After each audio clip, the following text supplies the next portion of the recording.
Ей тъс макара да се ето тук, до нея да има маркуч за вода и да има маркуч за прахосмокачка. Нека сте ни сладили магазина. И същото време трябва да си изправим седалките. Тази да кажем, че това е в прилично състояние. Значи тук положението е много грозно. Да направим малко един куик детайлинг на фортката. Положението е тежко. Също така, този генератор ще застанете тук и ще има релси, с които да се издърпва напред. Да го нежа приятел. Помощник, шеф. Бос на кокос. Работата тече в пълна сила. Тук работата тече в пълна сила. Човек отдъбне вечеря. Ето, кабата е... Това пресна кое е по-лесно. Ой, това е перфектно. Равни. Малко пляскаме тук. Чакай да го отвориш, ти от тук направо може да се наръгаш. Да ви кажа един житейски урок.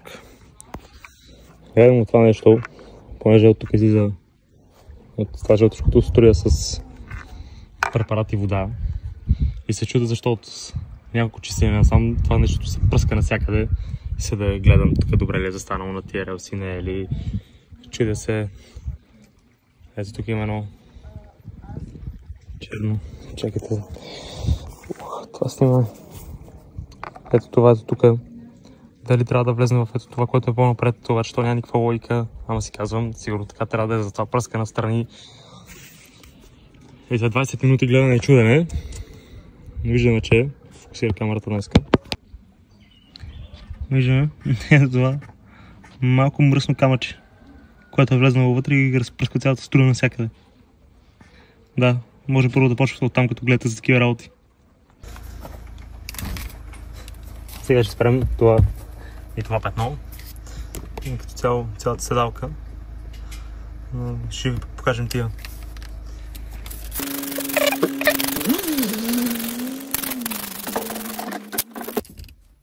И го развъртаме хубаво. Така, тук се уверяваме, че имаме доста препарат и развъртаме хубаво, минаваме навсякъде, развъртаме в двете страни, нагоре, надолу, наляво, надясно. Както и винтоверта го пускаме все едно да отвива и да завива. И след малко ще ви кажа какво е нужно за самото пране.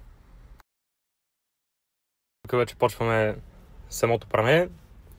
Прането, за да се случва правилно и да бъде пране като хората, трябва през уръчето, като натискате спуска, да излиза вода с препарат, по-скоро ионизирана вода с препарат, която е пречистена от всякакви минерали.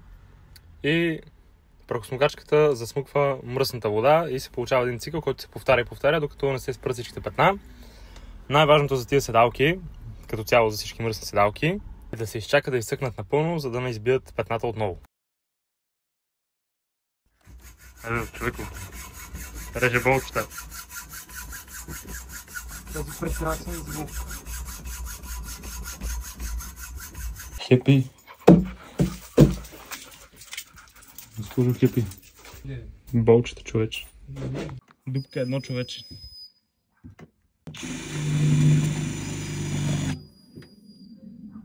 Става ли?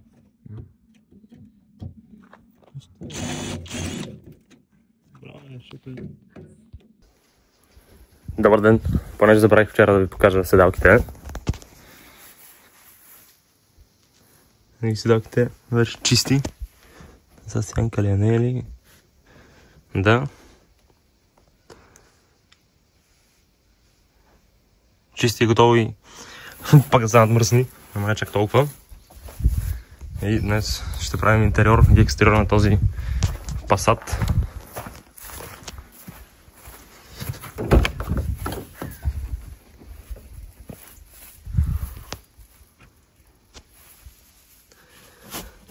Има какво ще се желая от него.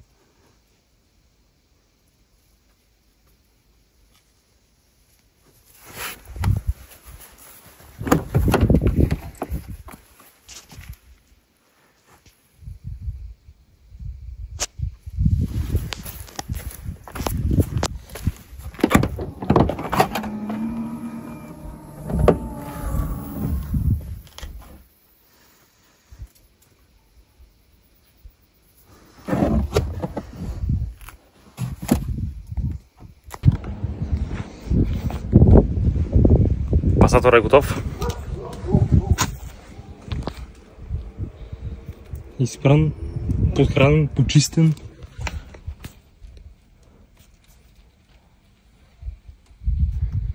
Малко комплиментче за клиента.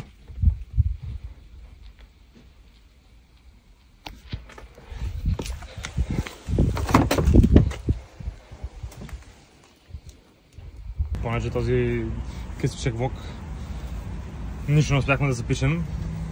Болчетата, които търсихме, бяха тук, за да закрепим компресора, да си седи така.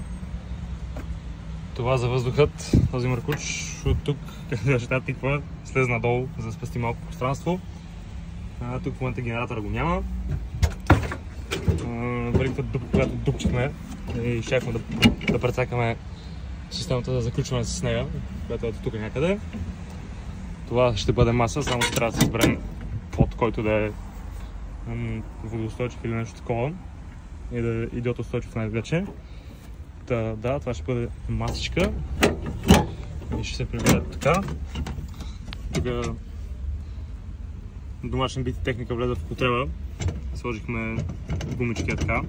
Малко селско изглежда, но в момента това ще е. И да, като дойдат тези работи, ще пускаме още от влогчетата.